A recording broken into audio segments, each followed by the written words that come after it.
Hello, everyone. I'm Dr. Angela Puca, and welcome to the Livestream Symposium.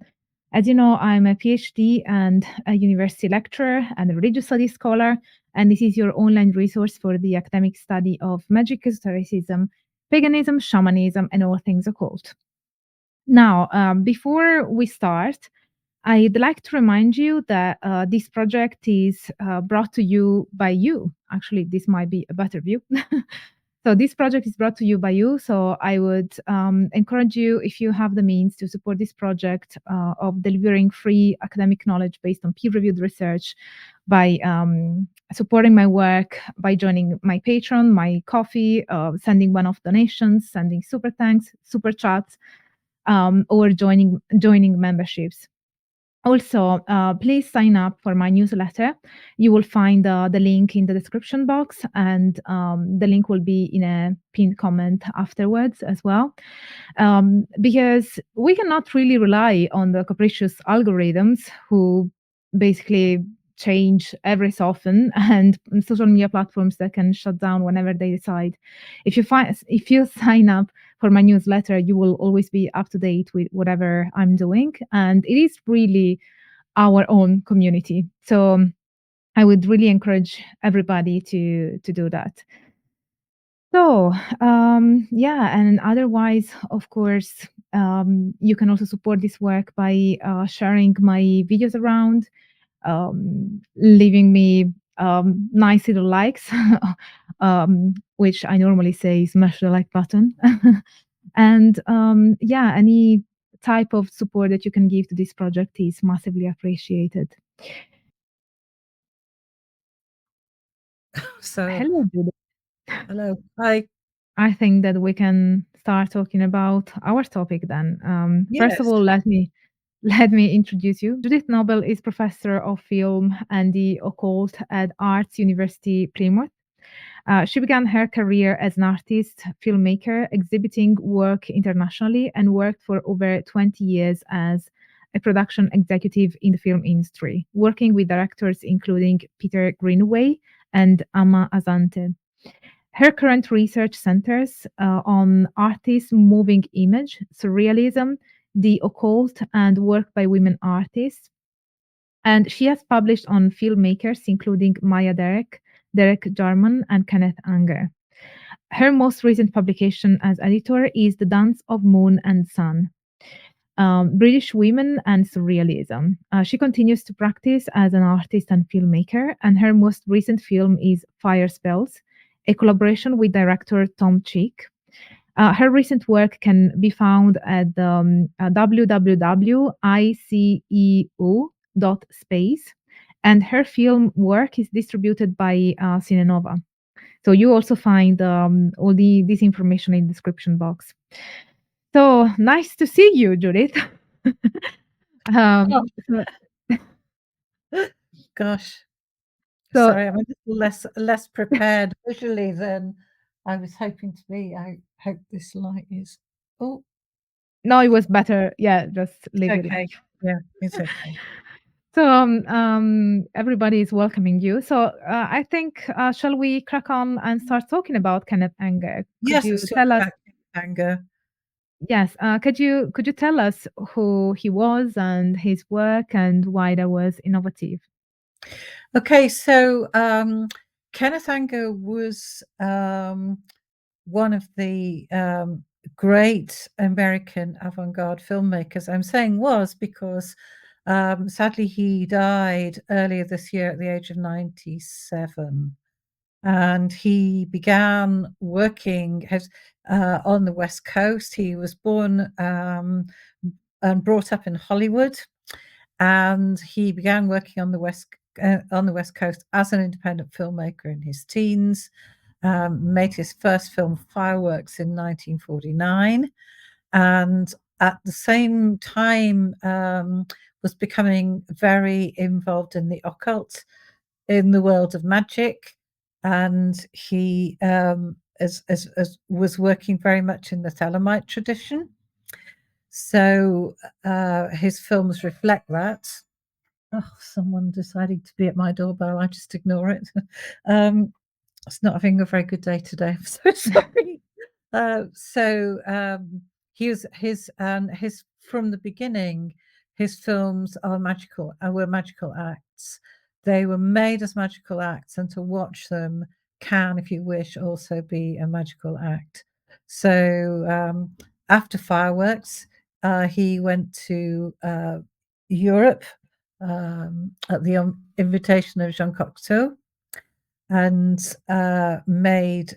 traveled around Europe for 4 or 5 years, made a film called Rabbit's Moon in Paris in 1953, and another in Italy called Eau d'Artifice, and then returned to America, and in 1954 made Inauguration of the Pleasure Dome, which I suppose is like the first of his most absolutely overtly, explicitly occult films. It's a film I've been doing a lot of work about, and in the 1960s, he became very much a leading figure in counterculture on the West Coast, bringing together radical queer politics and the occult. More films followed: Scorpio Rising in 1963, Invocation of My Demon Brother in 1969, and Lucifer Rising in 1981. So there's a brief historical overview. One of the things about the films that I think it's really important to think about, in addition to their magical content, is that they are actually extremely beautiful to watch and technically extremely complex. Anger was working on analog film, on celluloid, before anything digital had been invented, and special effects had to be made by hand, and his films are hand printed with lots of overlaid images, and his technical mastery of the film medium is just extraordinary. And so he was incredibly widely respected by artists and filmmakers and by the avant-garde and independent film community for the films, but also for that extraordinary technical beauty and brilliance, really. So there's a really brief overview. I hope that is something to talk about. Yes, and what makes Kenneth Anger different? What makes Kenneth Anger different? Well, there is absolutely no one like him in history of filmmaking. He is really, really unique. And I suppose for Kenneth Anger, when he would write his magical biography, the way that occultists do, he would describe film, the cinematograph, as he used to like to call it in his early days, as his magical weapon. So what you have to bear in mind is that for Anger, the films themselves are the magic. They're not films of magic. They're not recordings of something that takes place somewhere. They're not documentaries. The films themselves are the magic. And I think he was the first filmmaker to really do that and to understand that. And that was something absolutely unique. And I know other people have followed in that tradition, but not in quite the same way.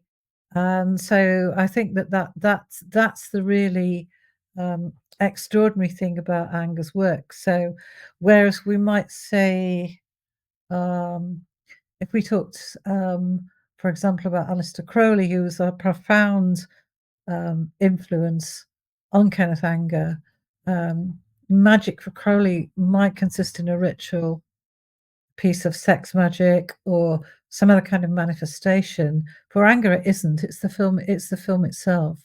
So that's why if you are a practicing occultist or a magician, watching Anger's work is such a very interesting experience, because it's watching that film that is itself the magical act. I suppose what else makes it's hard to break Kenneth Anger down into component parts, because what you get is one glorious whole, really. So I suppose other characteristics of the work are that he's a queer man, and the films all reflect a queer sensibility and sexuality, although they don't do that in a kind of they don't do that in a very upfront way. It's just part of the film, and you're just given it as part of the film, but also his love of cinema itself. So he had a great reverence for silent cinema. His members of his family had worked in Hollywood before the Second World War, so he uses not just the language of silent cinema, but also all the kind of props and the look of silent cinema a lot in his work. So that goes in the mix as well. And certainly from the mid-50s on, he just loves popular culture. So he couldn't. He was working on 16mm film.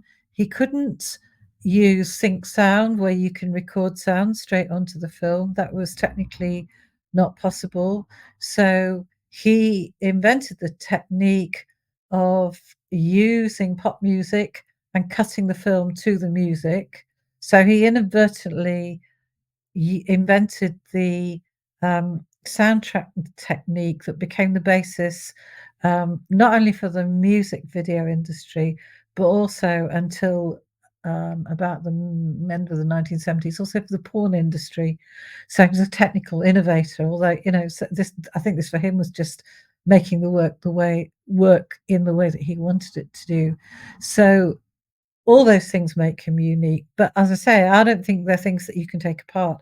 I don't think you can say this bit of him is a magician and this bit of him is a queer man, or this bit of him really enjoys cutting the films to early 60s girl group music, because it's not, you can't separate the elements like that. It's the way they are just one beautiful unified package that I think makes him such an important filmmaker. And I haven't even talked about his use of color, because all his films use color, and he uses color in a magical sense. He uses Golden Dawn and Crowley color scales. So color has as magical meaning in the films and is very rich and immersive. So there's all of that going on, if that makes sense.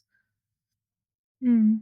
And you said that for Kenneth Anger, the movie is the magic itself. Could you elaborate more on in what ways were his movies magic rituals?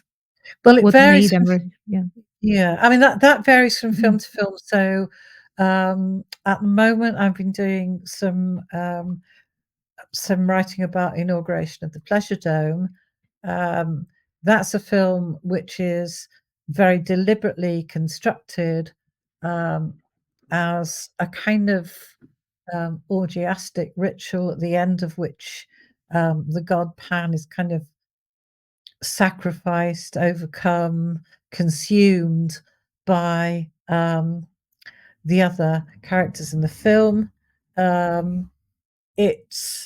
He got the idea from a party that was held by some fellow artists and occultists in Los Angeles in 1953, and it was called Come As Your Own Madness, and it was hosted by a woman called Renata Drux, and involved various people, including the writer Anais Nin, fellow filmmaker Curtis Harrington, occultist Marjorie Cameron, and they all came to the party and I was going to say dressed as, but it wasn't really like that. They performed roles as deities or spirits.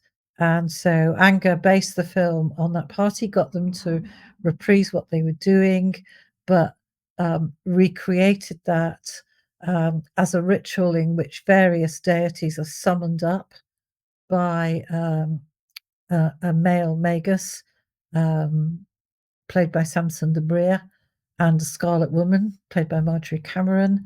And they summon up various magical personages, deities, entities, who then appear and perform in the ritual.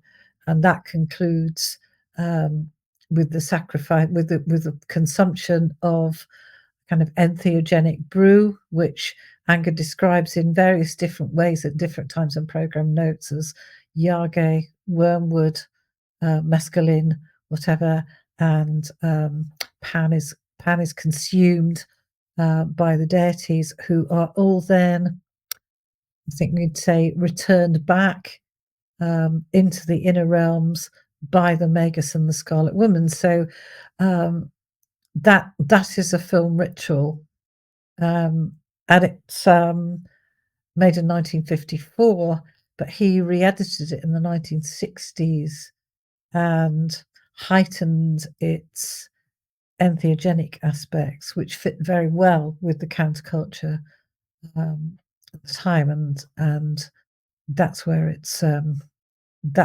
became well known. Scorpio Rising is described as a ritual dialogue between Eros and Thanatos. It's very much a leather movie, a biker movie. Invocation of My Demon Brother. If you have knowledge of Crowley's magical system, this is a film designed to depict the invocation of the Holy Guardian Angel, and it's a film that ritually moves around the center of the Tree of Life on the Kabbalah, between the central area, between Geburah and Tifereth, very much, and it's also his kind of ritual protest against the Vietnam War. It was made in 1969, so it harnesses all the energy of Geburah magically to condemn what's going on in the Vietnam War. Lucifer Rising, the last film, which is really different, is an invocation of Lucifer. Anger regarded Lucifer as his patron deity, Lucifer the light bringer. He called him the light behind the lens, and obviously a very appropriate deity for a filmmaker.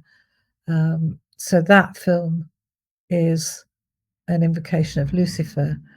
I once was able to show Invocation of My Demon Brother and Lucifer Rising to an audience of occultists. It's wonderful, actually. It's quite a long time ago now, in Bath, in England, at an event organised by a fabulous occult society in Bath called Omphalos. And they very kindly allowed themselves to be kind of guinea pigs, because what I wanted to do was test the way that, test on them, the way that Anger said, well, these are film rituals, and they work as rituals. And I just simply asked the occultists to bear that in mind and let me know afterwards how they'd felt about watching the film and the effect it had on them. And that was very, very interesting. The two films are incredibly different. For Invocation of My Demon Brother, the audience got completely that this was a very active, almost aggressive film based around Geburah and a kind of quite very energized movement around the center of the Tree of Life. And several people said that they felt the film was succeeding in edging them out of their consciousness and into another place entirely. Whereas Lucifer Rising was much more kind of stately and meditative, and had the effect of bringing Anger's conception of Lucifer down into the audience. I mean, that was a brilliant opportunity to do that. Obviously, if you watch an Anger film at your local art house cinema with an audience of people who are not necessarily particularly concerned with the occult, you probably wouldn't get such a strong range of perceptions and reaction. And I think having the opportunity to show a film to an audience entirely of occultists was absolutely brilliant for me in terms of studying his work. So yeah, does that make sense to you?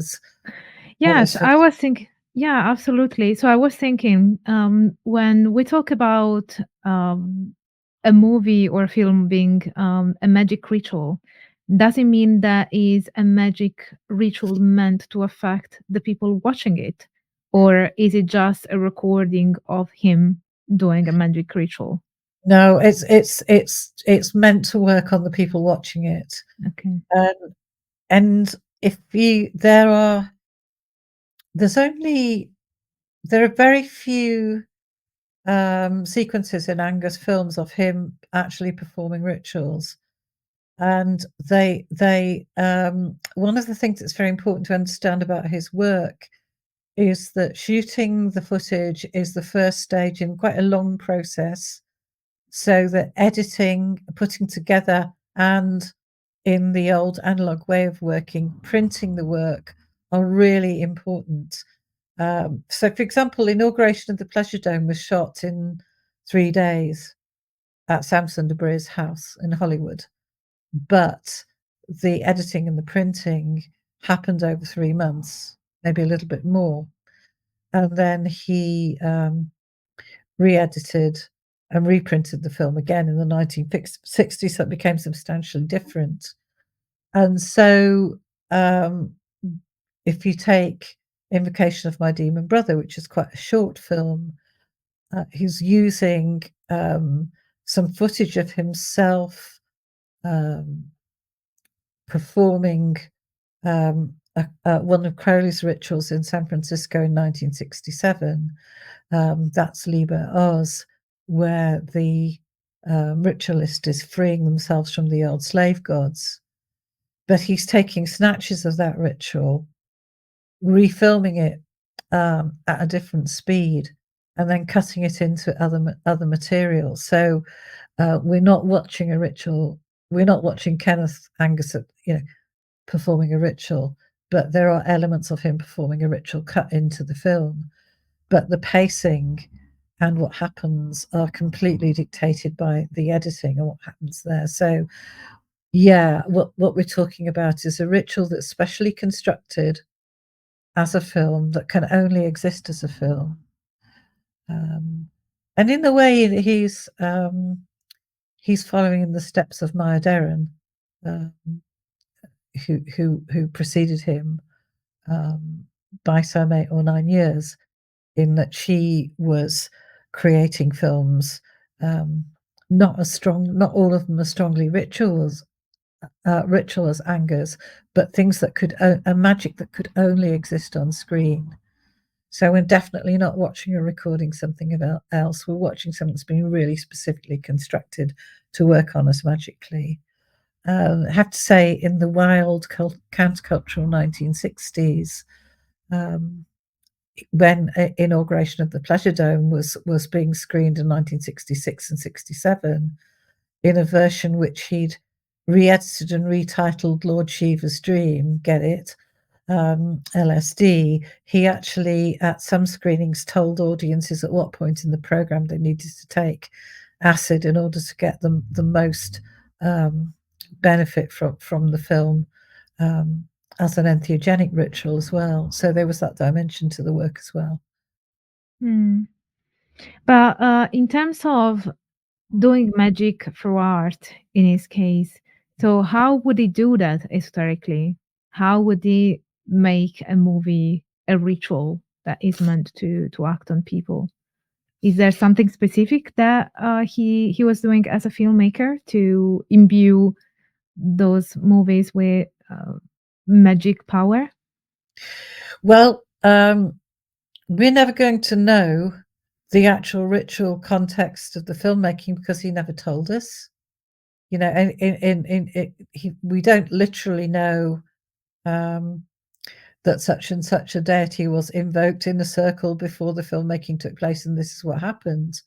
I don't think he's that's private. He's never going to tell us that. But what you have got is all the things I was talking about earlier. So, for example, the use of color. Nothing in an Anger film is there by accident. So when he shoots Inauguration of the Pleasure Dome, that 3-day shoot.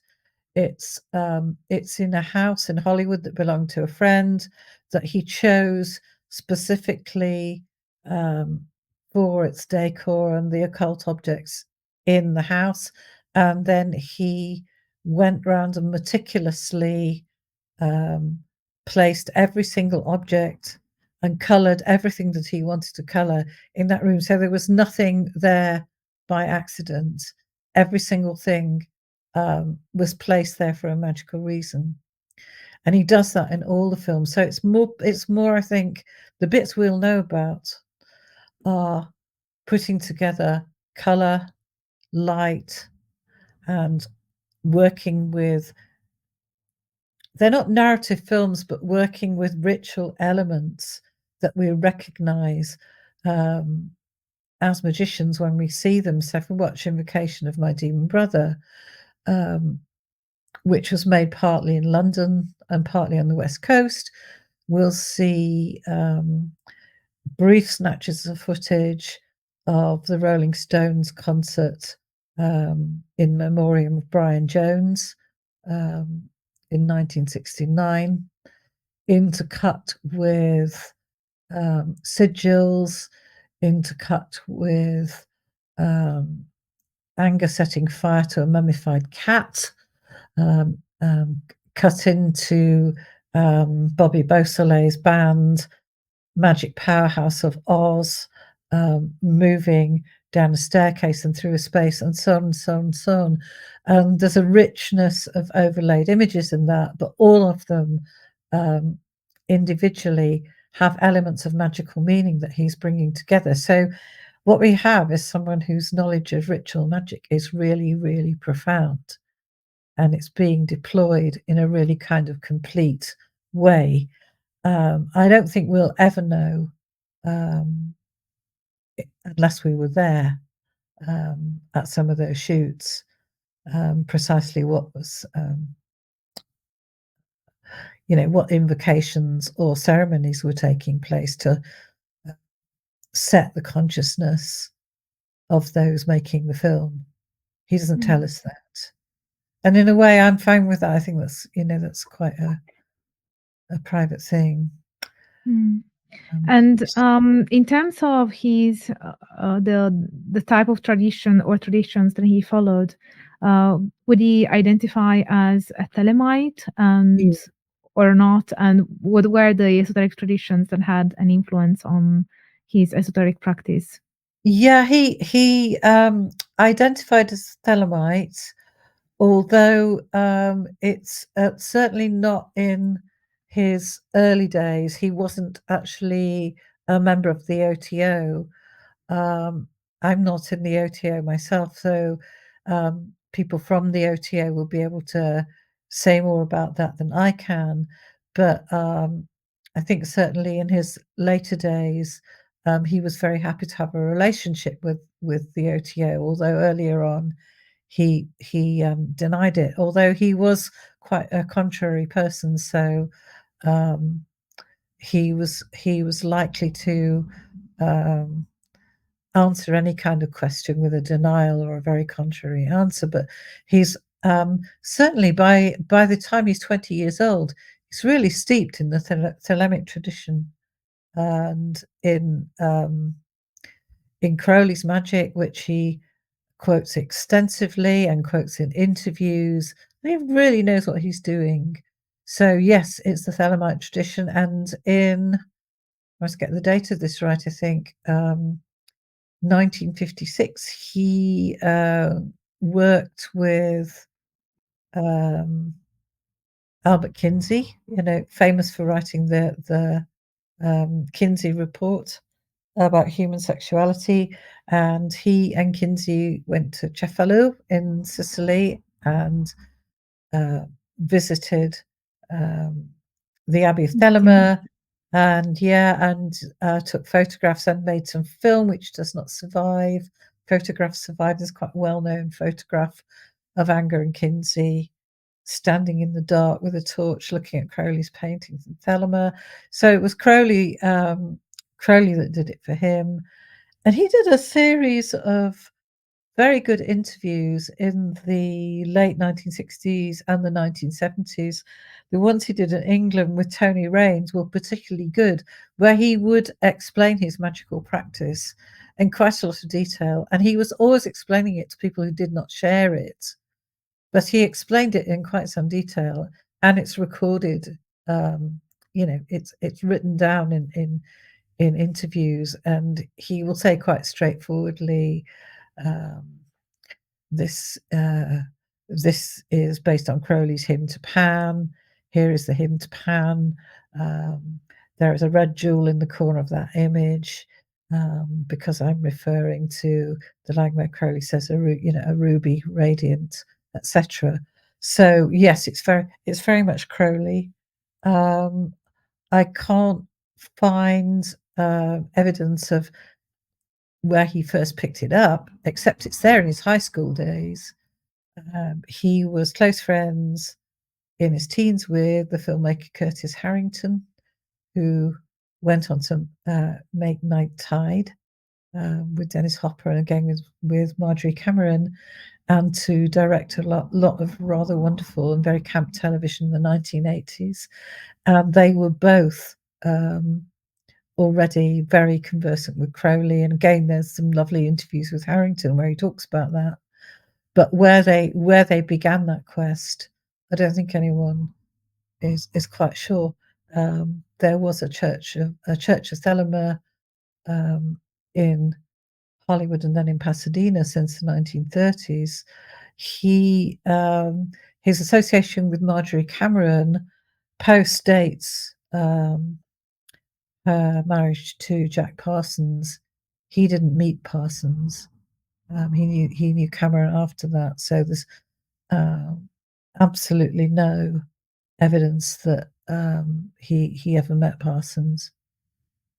So, but it is very much Crowley. If there's time and space for an anecdote, one of the things that I enjoyed very much is I found a great account of he took Inauguration of the Pleasure Dome to London, and it was screened in the Old Institute of Contemporary Arts in Dover Street on the 1st of February 1955. There were various friends and former associates of Crowley's present.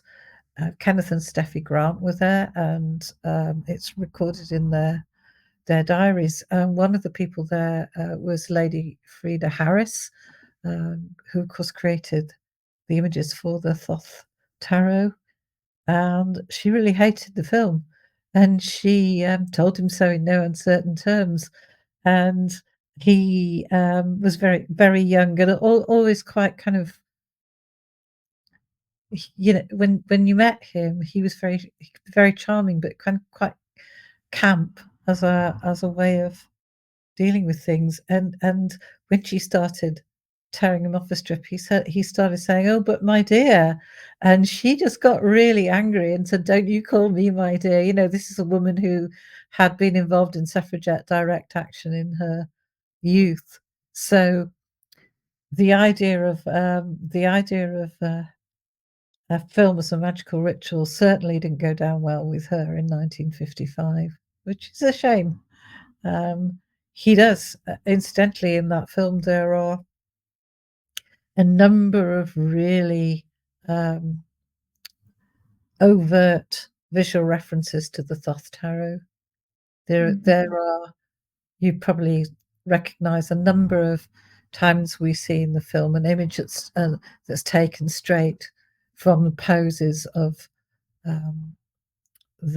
what would you call them? The characters, the images in the Thoth Tarot, particularly the Emperor, the High Priest, and the Priestess cards.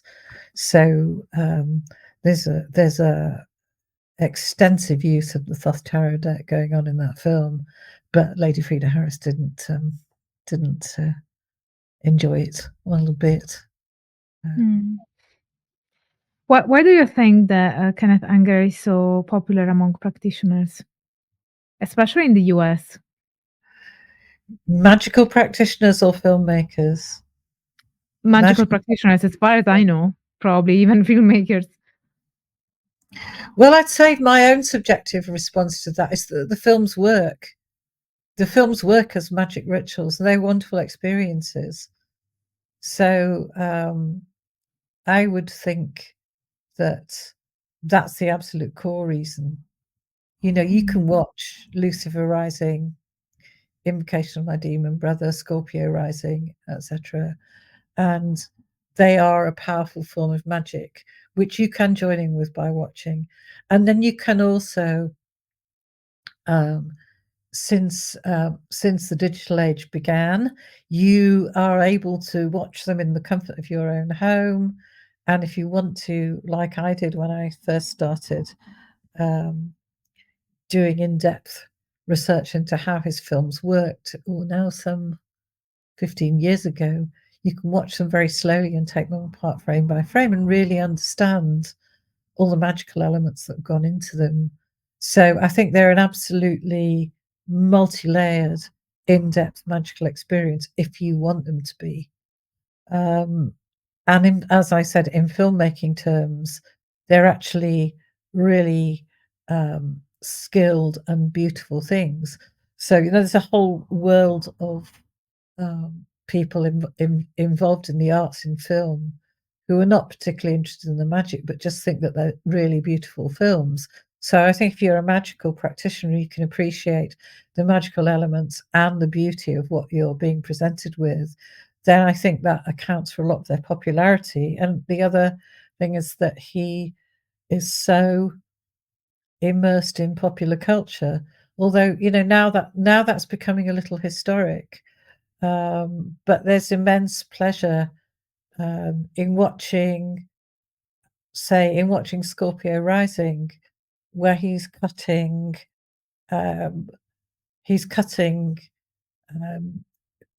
quite S&M biker images and images of dirt track racing and what have you, to very kind of innocuous, sweet, innocent girl group music. And there's one point where we see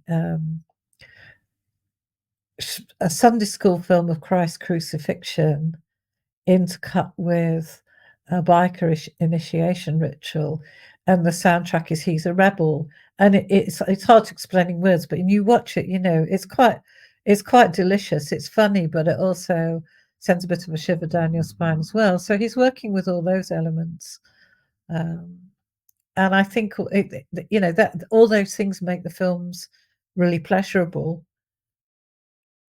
They are not, I think, difficult to watch, which of course some avant-garde film is. So all those things, I think, make him really popular. And it's until, well, he resisted making his films available on video, although they were pirate copies. So until DVD in the late 1990s, really, you had to experience Anger's films in the cinema with a group of other people. So they were a collective ritual. And but since then, I think there is an explosion of interest in him, and it's people watching them at home on their own. And as I said, you know, being able to relate them to their own magical practice and look at the film slowly, replay them, and really enjoy all the elements of them. And maybe they are a great way of learning about magic too, in themselves. I don't know. But is there any danger in watching his films, considering that they are rituals? Is it something that you might unwillingly participate if you're not fully aware of what's the aim of the ritual? Well, given that art house cinema audiences have been watching them since, you know, the 1950s, I would have said probably not, because I think if you're oblivious to that element, or you don't want that element. It just goes over your head. I would be interested to know more about. I'm too young for this. I probably saw Anger's films for the first time at the end of the 1970s, beginning of the 1980s, but be interested to know what it was like for people watching them whilst taking acid in the 1960s. I think that could be quite a tricky experience. But that's more to do with, well, taking acid, is can be quite an extreme experience anyway. But I wouldn't have thought there's that much danger in watching them. I was interested in the response I got from them showing them to occultists, which is, this film is forcing me out of my consciousness. That was something that several people said to me. This film is taking me out of my consciousness. But they were quite comfortable with where they went, because they were practicing occultists. So it's a difficult question to answer. I mean, I think for me, there's an awful lot of magic in an awful lot of cinema, including mainstream Hollywood. And I think there can be some very difficult and quite negative magic involved in watching some mainstream Hollywood films if you're unprepared for them. I mean, what happens when you suddenly find yourself in a movie that's depicting graphic sexual violence that you weren't expecting and didn't want to watch, didn't know you were going to watch. Film as an art form has a way of intruding deep into layers of your mind and staying there. And I don't think that's unique to Kenneth Anger. The great, research practitioner Antonin Artaud noticed that very early on in the history of commercial cinema, that film had that effect on the audience of going straight through the layers of the conscious mind and tapping into very deep layers. So that is something that film does, and maybe we make a kind of bargain with the devil of cinema when we watch a film. That's what happens. I don't know. I was thinking also that, and then I will start asking questions from the audience, that I was kind of surprised because Kenneth Anger is not really known or popular in Italy. I think that in Italy and other European countries, Jodorowsky is more known for making movies that are rituals. Though he comes after Anger, I think, yeah, he must, because he's still alive. Yes, and they knew each other. There's a fantastic film of fantastic photographic image taken in 1970 of Anger, Dennis Hopper, Donald Cammell, and Jodorowsky, all in a line, all kind of linked arms. So yeah, they knew each other, and there's a degree of influence going on. From Anger to Jodorowsky, I guess. But you're right, he's. I would say when I talk about his work, he's probably best known in Anglophone countries, which is interesting. The films don't rely on language at all. There is no speaking anywhere in a Kenneth Anger movie. There is none. There's music. There's no dialogue anywhere. So, but also in Scandinavia and Germany and the Netherlands too. And of course, he was initially, when he was a young filmmaker, his work was well known in France before anywhere else, and continues to be so. So, but as far as I'm aware, it's an interesting thing that in Italy and Spain and Greece and maybe other southern, Mediterranean, southern European countries, no, it's not so well known and maybe not so well appreciated. I don't know. Mm. Do you have any thoughts about why that might be? Um, I was surprised because, well, I didn't know of him myself, so I'm a good representative of Italians. But I was also asking to um, pagan friends and historic practitioners that I know in Italy, and none of them knew Kenneth Anger. So, and when I explained his work, they were comparing him to Jodorowsky. Interesting. The, Yeah. yes, because that's probably the most similar thing that you can associate his work with. Although in Italy we also have a songwriter who recently passed, who has also made short movies that were meant to be rituals. Although in his case, his name was Franco Battiato. Yes. Probably. Oh, Okay. you Yeah. know him? I I was know thinking probably I know nobody of knows about. I know of him, but I wouldn't say Mm, I know the work very well. mm. I'm just wondering as we're talking is that Jodorowsky, anger comes out of experimental non-narrative filmmaking, okay? The underground film, which is Mm. a phenomenon that takes place in the US, By in the way, Britain.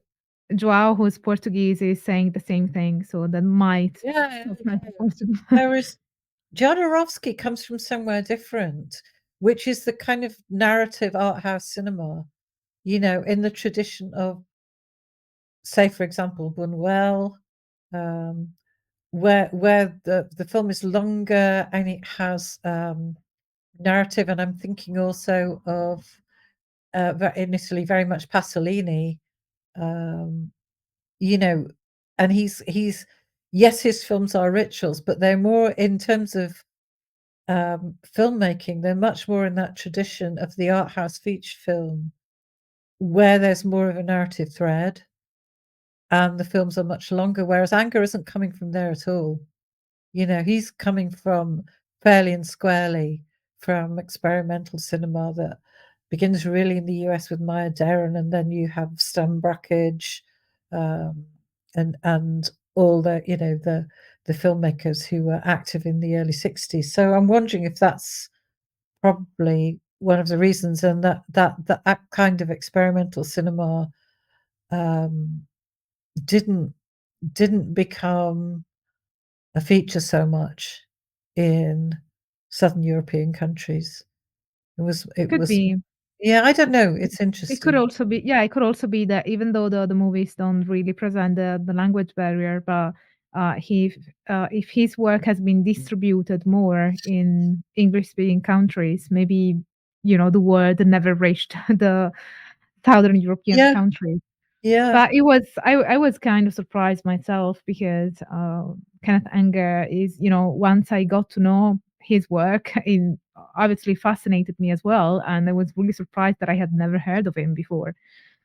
I mean, A yeah, before moving to the UK and getting in contact with other people outside of Italy. and he did make a really beautiful film in Italy. It's not talked about so much, it's very short, called Eau d'Artifice. It's shot entirely in the water gardens at the Villa d'Este at Tivoli, and it's I've been a there real on yeah, a me school. too, I I've been there on a school trip, kind of okay. early teen. Oh, well, I went there on a Kenneth Anger pilgrimage because I wanted to see where the film was made, and Mm, it's a very beautiful film. So I made this film in Italy. It's very short, only a mm, five, yeah. 6 minute film, but They really di they worth didn't it. tell us that during the school trip. No, I don't think they would. You but it's a beautiful film and kind of Mm, shot, printed with a blue filter and just um, about the play of light and water. Gorgeous thing. Yeah. I definitely have to catch up all of the movies. Um, Let me move on to some questions from the audience. So we have Draskos Mike, who is asking, without a large knowledge about his practice, did he have a specific outlook or theory on the impact of film on his audience? What was he trying to achieve? Okay, so we're talking about someone making work over a period of some 35 years, and I think for anyone doing that, what you're trying to achieve evolves over time. And most filmmakers, especially when they're young, they just start with a passion to make films, which is certainly what you see in Fireworks, which is Anger's first film. And he, I think I'd refer you to, he wrote this wonderful magickal biography list of attributes for himself, which he used in the late 1960s. He used it at various places, including the Edinburgh Film Festival, where he described himself as a fanatical left-handed craftsman whose weapon was the kinematograph, whose deity was Lucifer, and there were various other little aspects of that. It was very much in the Crowley tradition, and I would say he's thinking of himself as a filmmaker and a magician equally, and you can't divide the two things. In terms of the impact on his audience, what he wants, I would have said, is for the audience to immerse themselves in the film and share the experience that he had in making it and putting it together. I think it's hard to reduce any filmmaker who makes film as a serious art form, reduce their intentions to one thing. He's let me see. In Invocation of My Demon Brother, he's using subliminal images at points. I mean, that's a really interesting film. If you haven't seen it, go watch it. It's not a comfortable watch. Unlike, say, Lucifer Rising, which is much slower and quite lyrical. It's not a comfortable watch, and subliminal images was something that people got very worried about in the late 1960s, because if you sorry if this is getting technical here, but if you're making a film, what you're normally doing is you're shooting film at 24 frames per second. So 24 little pictures go through your camera and they make up 1 second of film. And if you have an image that lasts for 3 frames or less, it will imprint itself on the viewer's mind, but will probably not consciously remember it.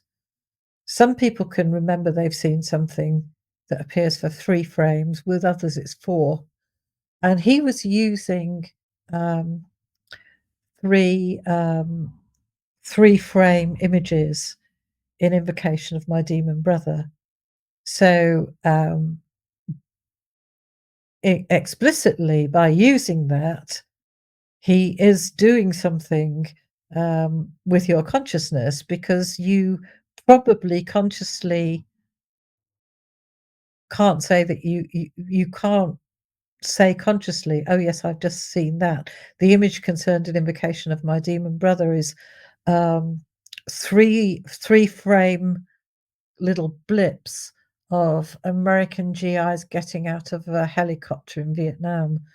There's a couple of places in the film where he uses a slightly longer clip of the image, so that you are aware that you've seen it. But throughout the film, he's using those 3-frame clips. So in that film, he's very definitely wanting to have an effect on the audience that is, going straight to the subconscious. And the use of incidentally, the use of subliminal images was banned very quickly because the cinemas that was being used in adverts. So in commercial cinema, and particularly in advertising, it was banned very soon after people became aware of what it was. But he will use techniques like that for his magical purposes. Does that make sense to you, Mike? Yes. Well, Mike, tell us in the chat. Yeah, The tell next us. question, I think it does make sense. Yeah. The next question is from Night Gaunt, and he says, "Do you know if he added sigils in some of his films and utilized them, being viewed by others as a means of chaos magic?" He uses sigils. He uses them in Invocation of My Demon Brother, and particularly in Lucifer Rising. But Lucifer Rising was made over a long period. He started making it in the mid-60s, didn't come up with the version that he wanted to show until 1981. So that sort of predates chaos magic, really. He's using sigilization, but in a pre-chaos magic kind of a way. You can read it now if you're a chaos practitioner and critique it from a chaos perspective. I think he uses the unicursal hexagram in Lucifer Rising, and he uses a couple of other sigils, but he's not consciously part of the chaos tradition at all, because the film is made before it happens.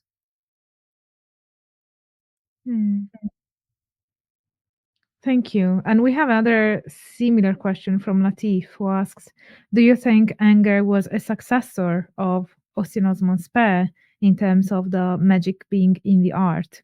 Was Anger influenced by Spare?" Hello, Latif. I recognise that.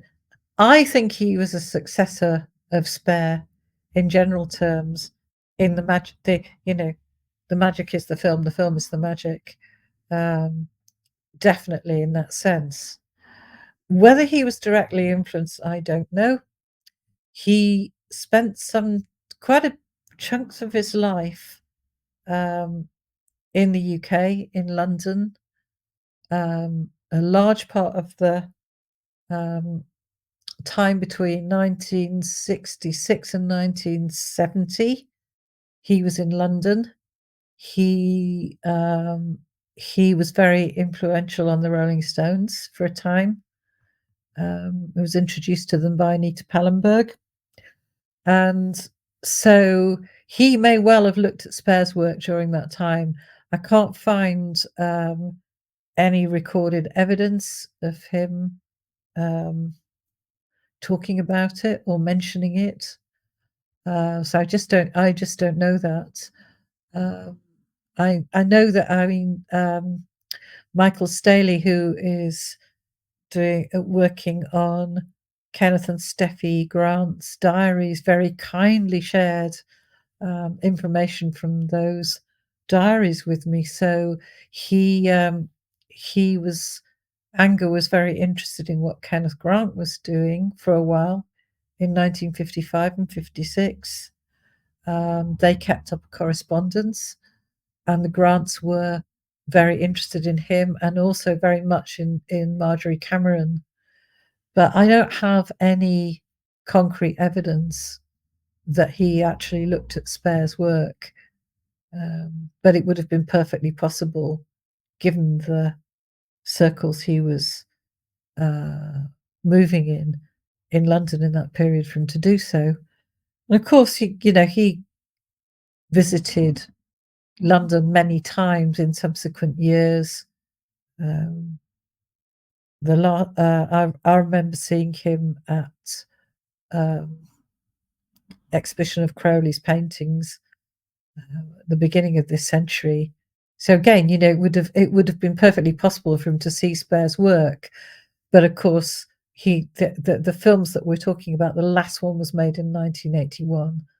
So I don't know. I'm sure he saw Spare's work later in life, but I can't find any. We'll never know. I don't think. But it's a Thank great you. thought. It's a great thought. One thing I did work out was that he was he and Jean-Luc Godard, the great French filmmaker, were on set in the same room at the same time with the Rolling Stones when Godard was filming what became 1+1, Sympathy for the Devil. Oh, there's a combination, you know. Godard, in many ways, the absolute polar opposite of Anger. Although Godard did come up with a great line. I don't know if I'm sure he didn't mean it in a cult sense, but he did say film is magic at 24 frames a second. So, yeah. Then we have another question, which is a bit tricky. Good. Artists are known to be very eccentric and to play with their audience. Is there any way to demarcate the practitioner from the artist who is possibly posing as a practitioner? Well, Kenneth Anger was completely eccentric and played with his audience all the time. And he played with his interviewers. He told outrageous stories and was quite happy for people to believe them. He, one of the great things he did in 1967 was that he announced his death in various newspapers in New York. And what he was doing was evolving from one magical stage to another. But most of the avant-garde filmmakers who knew him, people like Jonas Mekas, P. Adam Sidney, Stan Brakhage, actually thought he died for a couple of days. And he was absolutely able to play with the audience. Although I'd make a distinction, you see, because I've seen Kenneth Anger playing with the audience in a live event when he's talking to them. I don't think the films play with the audience in quite the same way, but the films are so multi-layered that there are layers of humor in there. So, in Invocation of My Demon Brother, he'll intercut these really fragmentary shots of him doing Crowley's Liber Oz ritual with Bobby Beausoleil's band, Magic Powerhouse of Oz. And he wants you to play with that idea. He wants you to think about Dorothy and the Wizard of Oz and Crowley's Liber Oz in the same frame. He plays with all that, absolutely. Is that some kind of an answer, I hope, for Peter? But he was a very tricksy character. Mm. And And what about the Yes. similarities between the Wizard of Oz and Liber? Yeah, absolutely. What about them? You see, for him, there was that spectrum that had popular culture and deep magic in it. And they were for him were part of the same spectrum. Absolutely. So the playful and the camp were just as important in lots of ways, as the really deep ritual aspects of Lucifer Rising, which is a very beautiful and very lyrical film. But still have those odd touches of humor and popular culture in it. But every single thing in these films has layers of meaning. So I've watching Lucifer Rising frame by frame. There's a little bit where you see Anger treading around a magic circle very deliberately, and then there are flash cuts of an image of a tiger, and there's a little phrase in Crowley which I'm indebted to my friend Julian Vane for locating, where Crowley says the tread the tread of the something like the tread of the magician around the circle should be purposeful, exactly like the tiger stalking its prey. So that there'll be that tiny little image of a tiger that's there just for a second or so, but it's got those layers of meaning behind it. Mm. Yeah, that's very interesting. And then Patch Christ is asking, what was the film Kenneth made in Italy? It's called Eau d'Artifice, EAUX, waters, plural in French, d'artifice. He mistakenly thought that Eau d'Artifice in French meant waterworks, and he was obsessed with the idea that Cardinal d'Este, who built the water gardens at Tivoli, was into water sports, and that therefore the water gardens there had this kind of pornographic edge to them. Eau d'Artifice doesn't mean, I don't think it makes much sense in French, but his previous film had been called Fireworks, so he thought he was making a film with a French title of Waterworks, and he shot it in Italy in 1953. Maybe we can put that in the chat or something at the end, so you can look for it. If you get, I mean, I'm very old-fashioned. I still sometimes use DVDs to watch Anger's films because I can watch them frame by frame if I want to. If you get the British Film Institute's compilation DVD of Anger, which is actually really, really good if you've still got the means to play it, that has Eau d'Artifice and all the short films on it. Mm. And otherwise, how can people watch Kenneth Anger's films? Well, I mean, I still tend to watch the DVD. You can download them from various download sites. You can watch them on YouTube. The quality of the versions on YouTube is variable. That happened, because fans put them there and what have you. But his towards the end of his life, he was represented by a gallery called Spruth Makers, and Spruth Makers have you can find your way into downloads via them. I think they're very good. They will be some of them will be on the British Film Institute's iPlayer. Actually, I know it's slightly old-fashioned these days, but I really do recommend that DVD because the quality is just really, really good. And for someone who's working with something where the technical qualities of what he's doing is so important, it's actually really good to be able to watch them. I would still say if you see them being screened at your local art house, cinema, or film festival, that's kind of the best way on the big screen. I mean, you're always going to see a digital version these days, not a celluloid print, but that's fine. J. Paul Getty Jr. was an admirer of Anger's work and paid for really good digital restored versions of all the films, which are what we watch now. So if you get that DVD or you get downloads via Spruth Makers, they're going to be that quality. But if you watch them, try to watch them in a really good quality way, because they are so beautiful. Sometimes watching a version that somebody's put on YouTube can be a little bit like watching a photocopy, I think. We have somebody else from the audience asking whether you're familiar with the Cremaster Cycle by Matthew Barney. And they say, I've only ever seen clips, but they feel ritualistic.